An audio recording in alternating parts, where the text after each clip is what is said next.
พี่น้องครับหลังจากที่เขาได้เขียดมาเลยมื้อนี้นี่เครื่องถังสีเลยว่ะมีแต่เมียอะไรขุดเดี๋ยวเขาก็สิไปเก็บนะ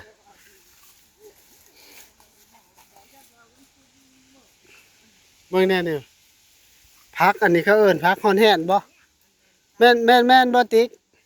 ต้นน้อยๆเนาะ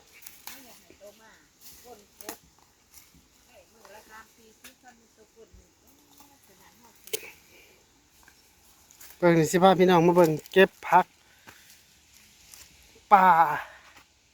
ที่ว่ากินได้นี่เอาไปออมใส่อันน่ะออมใส่เขียดน้อยพี่น้องหาง่ายนี่ตอนนี้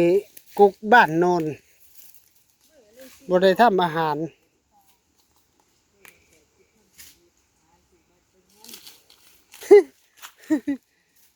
นี่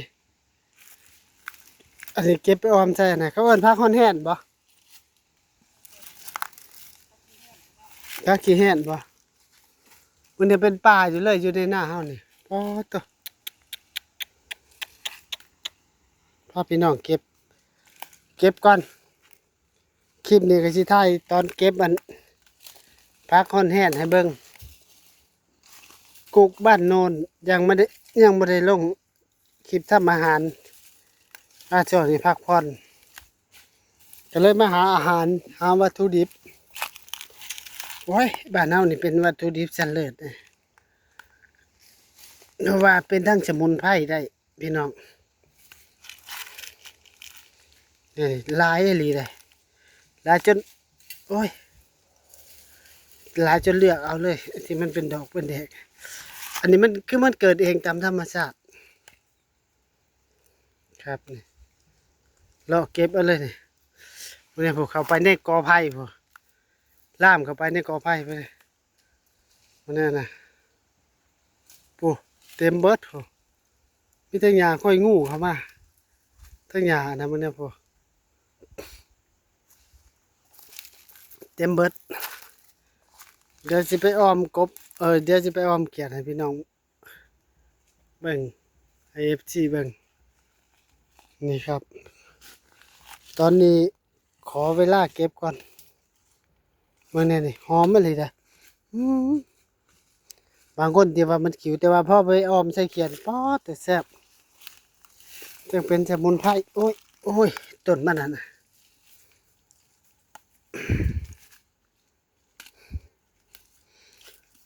มันคือที่เป็นเมล็ดมันแหละมันก็ล่วงลงนี่เนาะติ๊กบ่มันล่วงลงนี่แหละมันเวลาน่ะมันก็เกิดเนาะอันตัวใดที่น้ำที่บ่ได้เซาะไปเนาะแต่ว่าบ่หลายเลยบ่เดี๋ยวเก็บก่อนเก็บอีกก่อน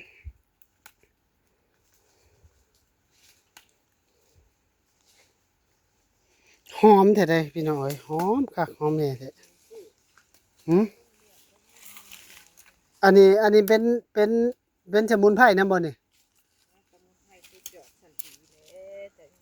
อันนี้เขาว่าบำรุงเลือดบำรุงร่างกายรายเรียบรายลมนี่มื้อนี้นี่มื้อนี้มีหาต้นนี่ต้นอันนี้ก็มีนี่มันมองว่ามันถ่ายยากมันคือบ่กินพักโอ้ยมันปวดเหนียวมันจะยังบอกหมูปวดเหนียวเด้มันก็เว้าไปเบิดนั่นแหละใจมันตกไปเบิดแล้วมันบ่แม่นใจตกดอกมันเป็นนิสัยมาตั้งแต่ใดแต่ไรบ่แม่นนั่นมันใจมันตกตั้งแต่มันกินคอลลาเจนน่ะมั้งใจมันเต้นเร็วเต้นช้าเลยนี่บ่ได้พี่น้องคลิปนี้ก็สิเท่านี้แหละครับพี่น้องเดี๋ยวไปเบิ่งคลิปตอนออมเขียดใส่ผักอันนี้ผักฮอนแฮนเป็นยาสมุนไพรชนิดหนึ่ง